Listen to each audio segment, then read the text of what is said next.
how can we reposition what we're doing when it comes to metrics and tracking that resonate with our specific leadership team, that really drives home that marketing is a true revenue generating tool versus just campaigns and that quote unquote vanity metrics.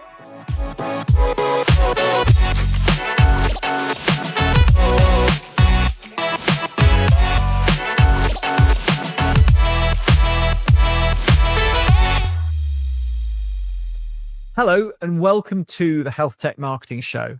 I'm your host, Adam Chirinas. I'm the CEO of Health Launchpad. We're a specialist marketing firm that helps healthcare technology companies grow their pipelines. We do that through ABM, messaging, content, and by generally helping them solve some really tricky sales and marketing problems. We're one of the sponsors of this podcast. The other sponsor is the wonderful people from HIMSS who've supported us from the get-go, and we're really grateful to them for this. Today's episode is all about measurement and attribution. And we've got a really fresh take on it today because you're going to hear the stories of two wonderful healthcare technology marketing leaders, Lauren Burke from AMPS and Adrianna Hosford from Arter. And what you're going to hear is the epic journey that they've been on to change the way that their companies measure marketing and do it in a way that brings alignment, gets real buy-in from the C-suite and the board, and above all, helps them improve the way that they market. It's a wonderful episode, and I think you will really love hearing what Adrianna and Lauren have to say. Adrianna and Lauren, welcome to the show. I'm so excited about this conversation. Having heard you guys talk about this on the Health Tech Marketing Network, I enjoyed what you had to say so much that I wanted to get you on the show to dive into it. But let's get you started by sharing a little bit about yourselves. Just tell the audience a little bit about who you are, what you do, maybe what's got you started on this journey towards better measurement. Let's start with you, Adrianna. Sure. Thank you so much for having me. I lead communications and marketing at Arter. And Arter is a company that builds virtual agents for every step of the patient journey. Before Arter, I began my career at integrated marketing and PR agencies. So I like to say I'm a recovering agency person. I spent about 18 years doing that. And I learned from the best. I had the most amazing clients, and it was my dream then to go in-house and actually be the client for the first time. So I've had the pleasure of doing that for 5 years at Arter. And I think you said you'd never go back, right? I mean, never say never, but I said when I left the agency world for the first time, which was, in 2010, I said, I'll never go back to that. I started running a software company. But after running a software company, I said, okay, I'm going back to the agency world. Lauren, tell us about yourself. Hi, everyone. Thank you for having me. I am Director of Marketing and Sales at AMPS. AMPS is Advanced Medical Pricing Solutions, and they are a healthcare company that support transparent and affordable medical and prescription benefits for tech-enabled services across the healthcare platform. Thank you. Well, it's great to have you both on the show. Mm-hmm. Now, when we were having this conversation before, Adrianna, you said this thing, which I just kind of thought was wonderful, was that one of your pet peeves is vanity metrics. Tell us a little bit about that. Well, my pet peeve is the term vanity metrics. Got it. Not necessarily vanity metrics. And in fact, I'd never heard the term until I left the agency world, which made me think, were all of our metrics considered vanity metrics by others? But I felt like it was such a undermining phrase because lots of industries have like output-based metrics, but they don't call them vanity metrics. They just call them metrics. And I sort of felt like, was this another place where marketers and communicators were allowing others to define our work and kind of just sort of devalue it and act as if it isn't as important as finance or technology or some of the other fields, some of the other operational aspects that go into running a business. And I felt that if I used the term vanity metrics, then I was reinforcing that marketing wasn't a business driver, and it is a business driver. So So well said. I throw out the So term well vanity. said. We drive business metrics like everyone else. Well, you both been on a journey to change the way that you measure what you do. And so, Lauren, tell us a little bit about your journey, a little bit about the sort of way that you moved from sort of basic vanity metrics to more sort of a focus on revenue and KPIs. Yeah, absolutely. So previously coming to AMPS, I was running a marketing team and we were doing a lot of campaigns. We were doing a lot of content development, social, things like that. But none of it was connecting. It was good work that we were producing, but it wasn't resonating with leadership on the revenue side. So tying in how it was bringing in revenue to the organization. So from there, I took a step back and worked with the team to see how can we reposition what we're doing when it comes to metrics and tracking that resonate with our specific leadership team that really drives home that marketing is a true revenue generating tool versus just campaigns and that quote unquote vanity metrics. That's yeah, and we're going to dive deeper into that in a little while. Adrianna, you had this interesting notion of like the difference between the buying cycle and the sales cycle. And how did you talk about that with your sales leadership and the executives and get them to change the way that they think about that and what that would mean in terms of what you're measuring? Sure. I think the first way that we talked about that, I'm a very visual learner. And even folks that I think don't consider themselves visual learners, visual aids still help them. So part of it was first painting that picture of when a prospect or a customer engages with us, it is usually when they are way down their journey. They've already done a bunch of research online. I used a lot of data to reinforce those points from Sixth Sense and, from other groups whose business is to kind of manage that dark funnel. But some of it was very much of a visual I created a visual format for folks to see and I documented this is how long the buying cycle was. Like we first met this person 2 years ago at HIMSS, for example. And then we've seen them on our website. We've seen them do this. Seen them open an email and still they had never really engaged with us until later. And when we opened up that like first opportunity with them, a stage one or stage two, then I would go back to see if I had any research to see if that person had engaged with us before that opportunity was open. And every single time, the answer, 99% of the time, the answer is yes, almost every single time. And depending on the size of the organization, if it's a large enterprise, they've been engaging and reading and thinking about us for almost up to 24 months in some cases. And then if they're smaller mid-market, it can be more like 3 to 6 months. But there's always a research phase before they engage with us. And that matches your own consumer experience. I mean, you research a product before you reach out to the company.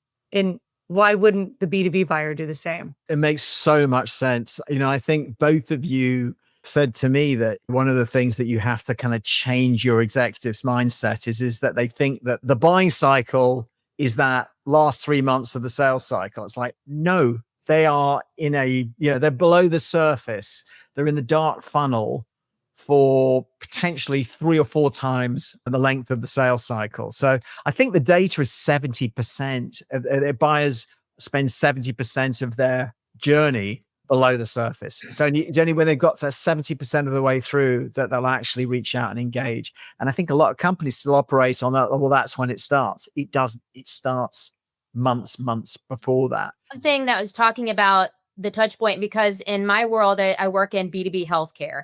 And there are long cycles, especially working with payers. It can go up to a year for a close cycle. And so back to what she was saying, it's incredibly important that we track that influence. And so much when it comes to tracking revenue and how marketing had influence, we actually created a lead source called marketing influence that we could track inside of HubSpot. And so when we ran, say, drip email campaigns or saw them at a conference, we made sure to tack that onto the lead source in addition to the original so that we could track marketing influence and when we engaged with them throughout that buying cycle. that also allowed us to track how many marketing influences we had. So, how many times did marketing interact with this individual account or particular lead prior to closing? So, that was an interesting metric that allowed us to see the influence that we contributed to for that closed one opportunity. Couple of questions on that. So first of all, like what goes into influence? Like what are the different KPIs or contributing factors in that goes into influence? And then the other part of that question is how do the C-suite and your sales partners take that notion of influence? Because it does sound like a soft thing, but it is actually very meaningful. Yeah, it is meaningful. And it's really important to define within your organization what that looks like, right? What does marketing influence look like to your team? Define it. For us in particular, it was if you're sending out emails, are they opening, clicking, going to your site? Are they doing more than just opening? How are they engaging with it? Are they reading what you're sending out there? If we connected with them at a conference, had a conversation with them, not them just coming by the booth to get swag. Did we have or an organic conversation with somebody at that event? And so when we had that, we made sure there was very strong communication with sales. That is also a huge factor in being able to appropriately distinguish marketing influence and essentially high level engagement with your accounts that you're going after. And this all worked due to falling back on account-based marketing, right? Working very closely with sales to know what accounts are we going after, and so on. So that allows us to better define engagement. And so we know who to go after, who are the correct accounts. So it sounds like it starts with an account-based approach, right? If you and the salespeople are aligned on like these are the accounts that we're going after, and that you're getting really granular in counting all of the different touch points and showing in aggregate what that looks like in terms of influence. I think you might have referred to it as the dark funnel, right? Yeah, the darker funnel, absolutely. Yeah, right. I was going to say, to build on what Lauren shared, we're taking a very similar approach of measuring all those touch points. We found it was helpful to categorize them. And so we called them high touch, low touch, and reach. So high touch are the exact examples Lauren was giving, where we actually have a conversation. So we decided that, and we made up our own definitions, that high touch was when it sparked a behavior change in the individual, meaning they took a call, they requested a demo, they attended a webinar. It was a real behavior change and interaction with us. Low touch was just an engagement. So that could have been downloading, it could have been reading, it could have been clicking, it could have been seeing, but there wasn't sort of like a in real life behavior. And then reach is everything else that we can't prove happened, but we know happened. So that's kind of how we keep in everything else. And by categorizing it in these three categories, we were able to then look at our closed won opportunities and say, what happened every time we did a closed won? And we found that closed won opportunities that closed faster and had a higher ACV all had 5 or more high touch moments.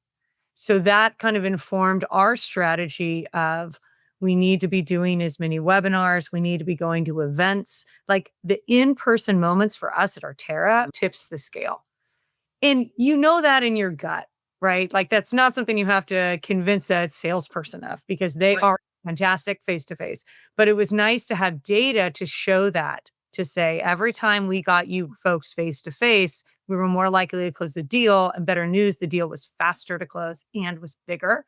We were still closing deals with low touch, but they took longer and they weren't as big. And I'd love to believe a part of that was our sellers, and a part of it was these high touch moments are educating that buyer more, so that by the time we closed them, they knew more about our portfolio and maybe they bought more. Did that change the way that you market? Did it sort of think, you know what, we need to lean in more on getting the buying group within these accounts towards these high touch moments? And what are we going to do towards that? Yes, it did.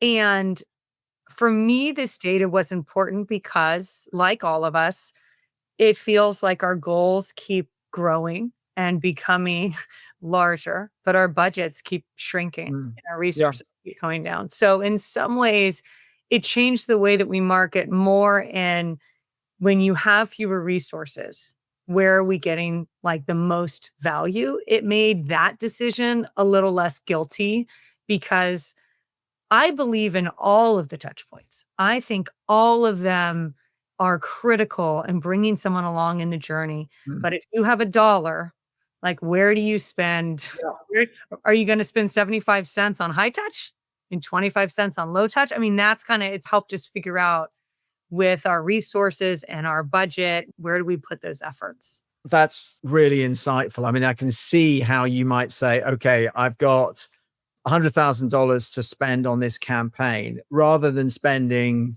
$70,000 of it on awareness on LinkedIn ads and Right. 30,000 on everything else. I'm actually going to spend 20,000 on LinkedIn ads, what I'm making up.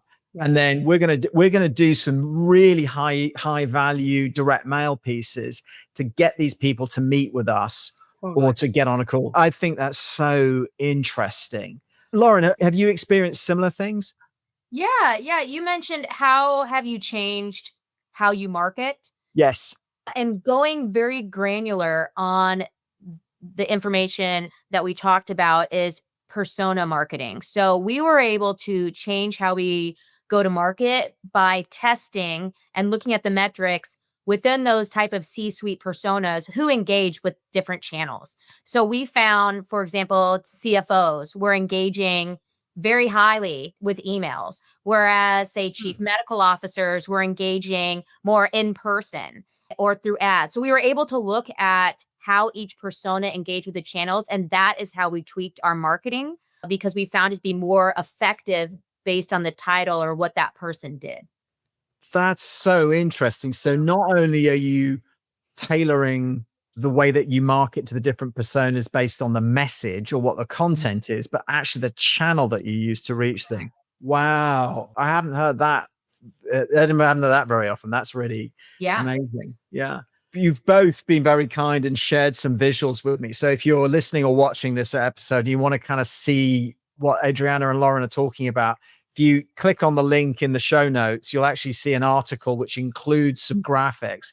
And one of the graphics, which I absolutely love, is the iceberg. Adrianna, tell us a little bit about the iceberg.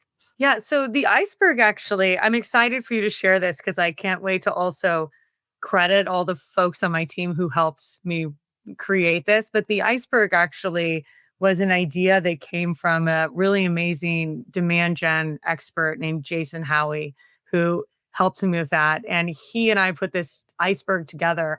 And he brought me this image to talk about how there's only a certain amount of things that we can measure. And then I took this slide and I kind of reskinned it for every single thing that we did at Artera. And it's been very helpful because everyone knows this concept of like the tip of the iceberg. It's only the top 10%. And underneath is this huge behemoth that you can't see. They can like take down ships. As we know, my kids are really into Titanic right now. We watched all of the Titanic, the documentary on it, the Drain the Oceans, you know. So it's just a great visual using an everyday analogy that people already believe that this analogy is true. And then to equate that to what we do in tracking and measurement helps tell that story a little bit easier. And I do think that folks internally are better understanding that there is so much under the surface that you can't see that actually carries the tip. Yeah. One of the things that make think about is that in many ways, one of the biggest changes in measurement is not so much about measuring the ROI and measuring the value. It's actually measuring signals. Mm-hmm. And you shift your thinking about, did this work? Was it worth the money? To, well, what are we actually seeing from these accounts? And that iceberg analogy is, so, you know, when you see the graphic, what immediately made me realize is, oh yeah, what you're measuring are leading indicator signals. There are a whole bunch of signals that are happening below the water that you can't track. Like you can't track that they've reached out to class. You can't track that they've talked to their friends or that they've met with colleagues at HIMSS. You can't really track that they're looking at your competitors. but you can track the signals that they interact with you. Lauren, I mean, from your perspective, tell us more about the types of signals that you're measuring around influence, like the things that you can get at and things that you can't get at. Yeah. So, for example, something happened the other day where we were posting on social, on LinkedIn, and I have weekly standing meetings with sales where we talk about what's going on, like many of us do. And through some of our social posts, a prospect saw and reached out to do business. Now that is amazing and something that we always strive for, but I never would have known that that signal took place unless the communication was very tight and happening with sales. They probably wouldn't even have shared that. They're like, that's great, let's get to the deal, right? And so it's this signal of we are running social campaigns and they're reaching out to cross-functionally different departments. So it's very important that we are communicating and keeping that strong sales or leadership in general. So that is those signals are communicated back. So that's one example of what we're doing is working. And the signal happened, but we might have missed it on our tracking or influence, but it happened verbally. And we were able to then define that. Yeah, I want to build on that too. I will say we have also like a similar great relationship with sales where often they will tell us things that they hear, which it's just like glorious. The other thing that we do as a team is we go through gong calls and we like listen, we search for keywords. And I know that Gong is soon coming out with features that are going to make this even easier, but we listen and search within the calls to say, did they mention a PR article? Did they mention social? Did they mention hearing about it from a friend?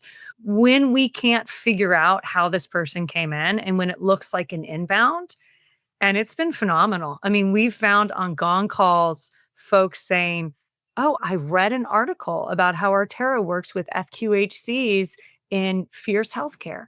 And in my gut, it's like we knew maybe that was it because the article appeared. And then the next day, an inbound came in asking for the same type of product and needs from that article. But it's so hard to prove. And in that case, the person said it on this Gong call. So sometimes we hear about Oh, interesting. sometimes we hear about it from the AE, but it's also not their job to tell us. They're not marketing ops. They're not doing this. But we also go through Gong, like some real.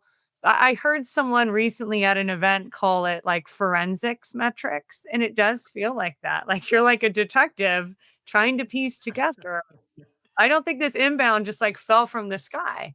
Well, and the impact of Gong and being able to transcribe and then analyze specifically what some of the sources of influence are is huge. That's really interesting. Lauren, you've got a great relationship with your executives.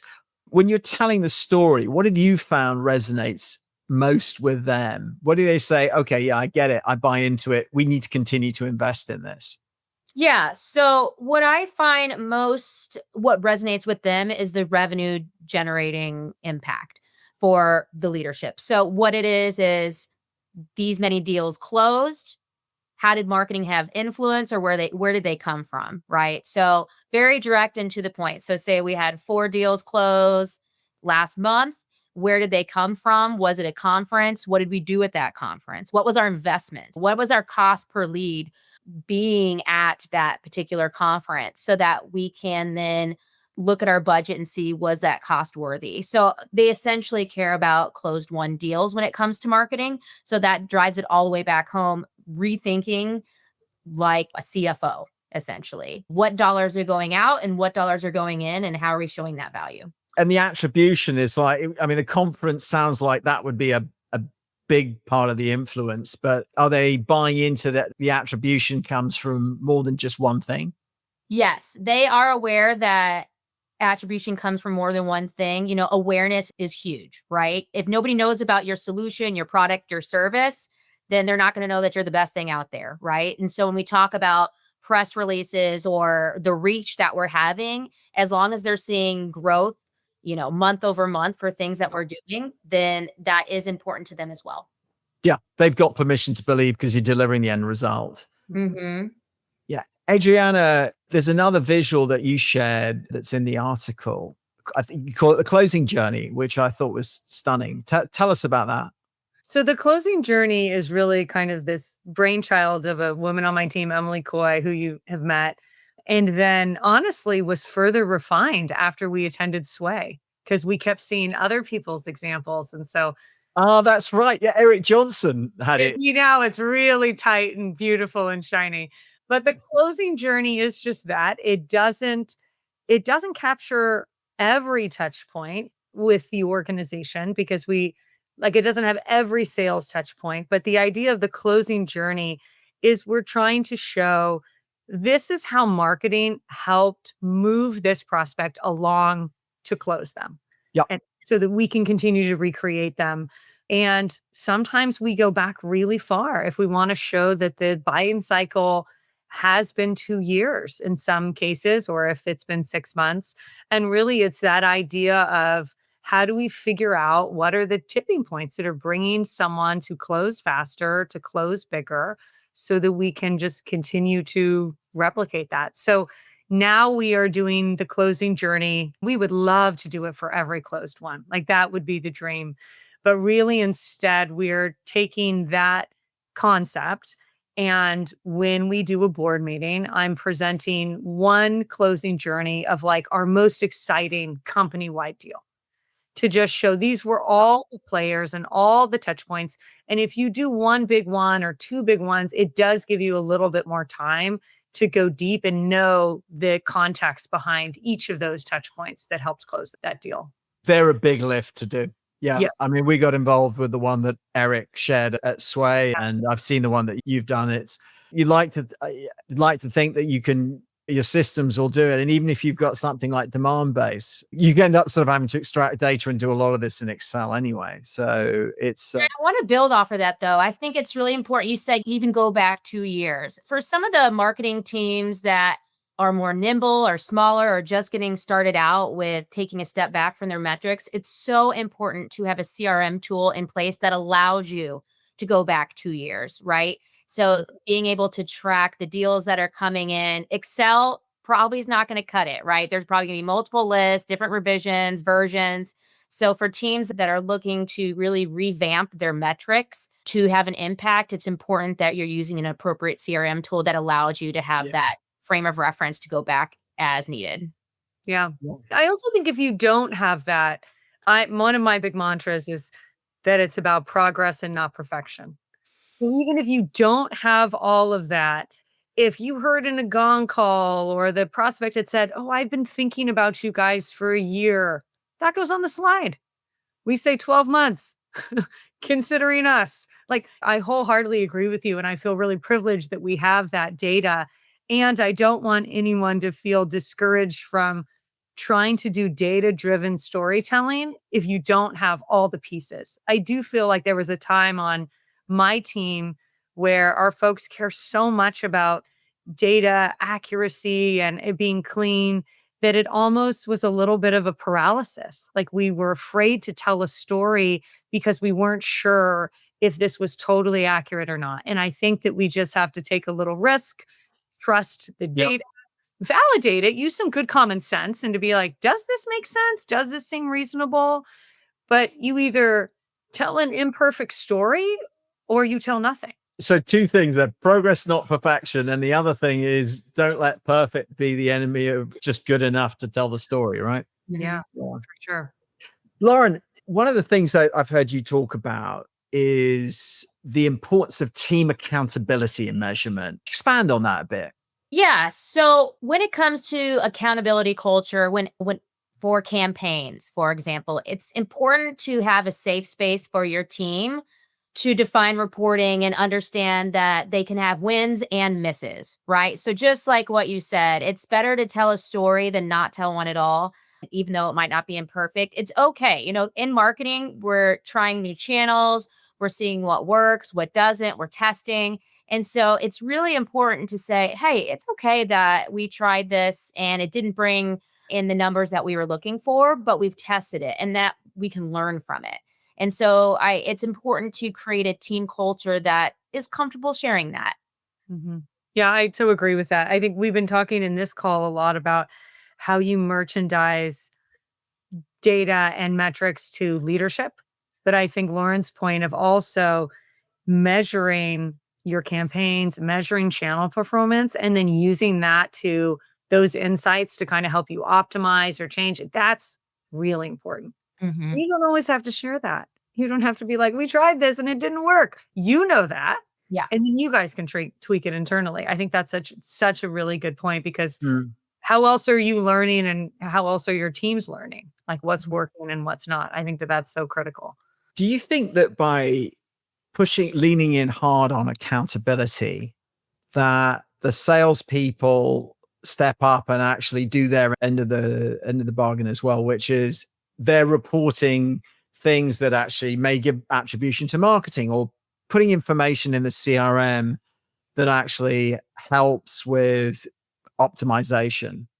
Yeah, I think it creates a relationship that you're willing to share, right? I do think it's always important to keep an eye on the lead sources and the closed one and where it came from to ensure that it just followed throughout the pipeline and whatever tool that you're using. But by sharing what didn't work and pivoting, it allows you to create a stronger funnel. For example, say, conferences are expensive and sometimes companies want to spend a lot of money on conferences, but maybe it's the type of conference. Maybe you're shifting from national to regional. So it's more intimate type of events. And so by sharing that and say, hey, this was a little bit of a miss, this is how we suggest pivoting. And so everybody wants to win. And so by sharing the pivot, that allows to create a stronger relationship and people being more open for Yeah. accountability. You're building trust Mhm. by fessing up, saying, hey, you know what? This didn't work. We're going to stop doing that. But I really do need you to keep reporting it because we are listening. We're not defending what we're doing. But equally, if you start pushing us to do things that we know don't work, you've got to listen to us because we've got data that we're using data to make these decisions. Yeah, I'm curious about. So one of the things that comes up is attribution. And, there's this debate about, can you do multi-touch attribution? Should you do multi-touch attribution? I know it's a best practice.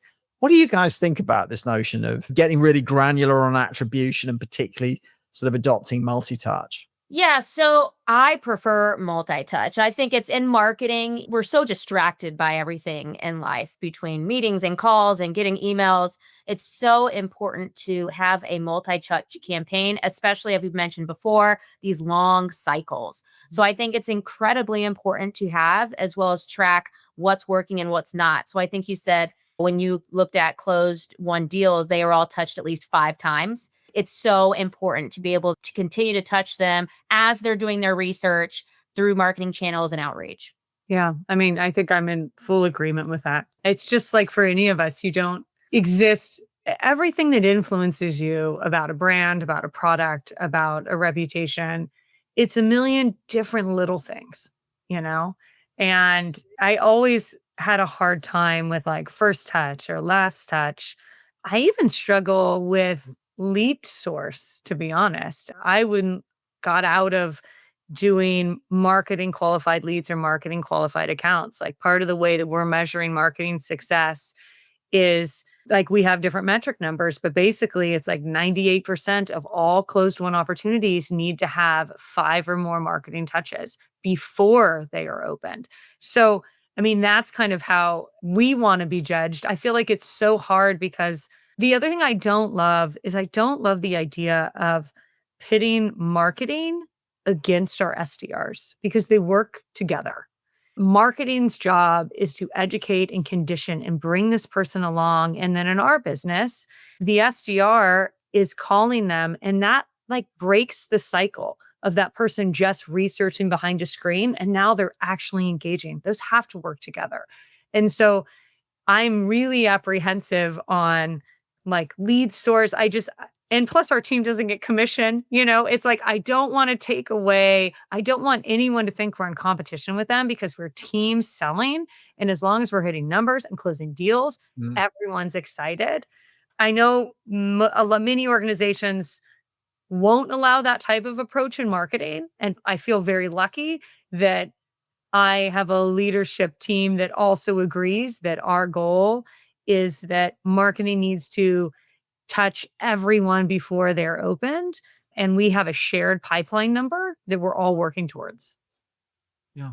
Yeah, before we go though, are there any tools or technologies or things happening in measurement that you're excited about for the future? So I think in terms of tools for the future is reporting. So for me and our team, we have a lot of different tools in terms of reporting, and sometimes it's hard to keep up. So one person's running this report, another's running another. We're trying to get it all together to have one nice, pretty format. So for me and our team, what works is, or historically, what we've done is utilized DataBox for analytics platform. We're able to pull in a lot of our different reporting structures into that type of analytic platform, which you can customize how you want to see it. And so that's really worked for our team in the past and for reporting and one-stop shop essentially. That's so interesting because, funny enough, we use factors in the work we do with clients, and we're starting to think about using DataBox possibly as a visualization tool. But I'm also wondering if it might be able to do a lot of it. So I'm glad to hear you say that. We're kind of digging in a bit on that. How about you, Adrianna? You mentioned Gong earlier, so you've already answered this question in the past. Yeah, so I think I'm gonna double down on Gong. I'll take I'm excited for the things Lauren said too, and I'll sort of take now a different angle on it. I heard a really great use case this week where, and I'm stealing it, like we are absolutely doing it, where someone was telling me they are going into Gong and they are pulling the transcripts from their like 5 most recent closed won deals. They're putting those transcripts into Gemini and saying, like, Gemini, please review all these transcripts, pull out what are the main pain points that these prospects had, what were the talking points that we used as an organization to answer them, and then they're creating campaigns based off of that. Like for Fantastic. I mean, for me, I'm so excited about, and I was at an event where someone talked about this, and one of the leaders of Gong was there, and he was sharing that actually Gong is very soon coming out with something similar on their roadmap called like top themes. And so I'm excited for things like that too. So much that you can do with that. I actually recently did a somewhat similar thing, which is I used recordings from a lot of recent sales calls for my own company, but also some of the conversations that we've had as part of the Health Tech Marketing Network. I use Notebook LM. It's another Google product. So there's probably similar technology, right? And I asked it, so like, what are the top issues? And then I said, well, what are the top questions? And now what we're doing is writing blog posts about those top questions. But to your point, it's then, well, then you sort of, from a measurement standpoint, you're looking for maybe trigger events that you can start to measure. So very exciting. Yeah. Any closing piece of advice that you want to give? Lauren, you want to go first, then Adrianna? Yeah, I think some advice that I'd give is when we're looking at content and the journey, we've talked about that in metric. It's very important to not just build content, but build influence across the buying journey. We've talked about that. Really hone in on, is this going to have an impact? Look at the metrics, what's been working, what's not. And so really take a strong stance on not just creating content to create content. It's that influence that we're talking about. Yeah, that's a great one. I guess my closing advice would be just to remind everyone listening that marketing and communications is the most exciting industry there is. And because it's so exciting, it also means that we're on the cutting edge of all the change that's coming with AI. And I know that folks have a lot of trepidation around what will my job look like in 5 years. Like, don't worry about 5 years. Like, worry about right now. Embrace it, be curious, test new things, and just, yeah, focus on not being perfect and just moving forward with that. You don't always get all the information, and you need to make good decisions with the information you have. That's my biggest advice for people who also work at startups is just be curious and test and learn and take some risks. And just remember, we work in the most exciting industry there is. And we're change makers, and we're the people who are actually going to drive our industry forward. So I'm really excited about the time we are living in right now for this industry. Well, those are both wonderful ways to bring this to a close. And I really want to thank you both for the time that you've given over the last month in facilitating discussion across the community, but also taking part in today's podcast and then helping me to draft the article, which you can get access to. And there's also a couple of great graphics from Adrianna. There's also some really great before and after data from Lauren on like what they were measuring before and what the impact has been in terms of conversion by changing up the way that they're measuring. So thank you both to you, and look forward to everybody enjoying this show. Wow, that was amazing. I could listen to Lauren and Adrianna for hours. I love their passion for what they do, and the insights that they shared are just wonderful. I learned so much from hearing them talk. So here are just three takeaways. And boy, there was a lot in there to unpack. Number one is map and measure the dark funnel. You know that buyers are spending about 70% of the journey below the surface. And so the buying cycle is probably 3 to 4 times longer than everybody thinks it is. So you've got to figure out a way of mapping and measuring what the buyers are doing before they surface. The second thing is, I love this notion too, by the way, it's focusing on high touch moments. Those are the touches, the marketing touches that you know make the biggest impact. The way that Adrianna characterized it is basically being able to know that you've had at least 5 of those to influence the sale. And then the third takeaway is tell the story to your executives about the influence that marketing has had. So go the extra mile and create closing stories that show the journey that a buyer was on before they interacted with sales, and then the impact that marketing had in bringing them to the door. There was so much to unpack in that episode. And to help you with that, we've written a really good detailed article. It's actionable, and you get a link to that article in the show notes below. So I really encourage you to read it.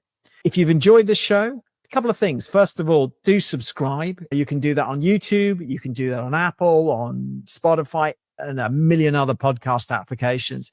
The other thing is, if you think you know somebody who might benefit from this particular show, why don't you share it with them? You know that measurement is like one of the number one issues that your peers have. So, if you think they might learn something from this that's going to help them, why don't you just go ahead and email it to them? They might be grateful to you for doing it. And I know I'll be grateful to you for sending it along. Maybe thank you in advance if you do it. And so with that, I will bid everybody farewell and hope to see you on the next episode.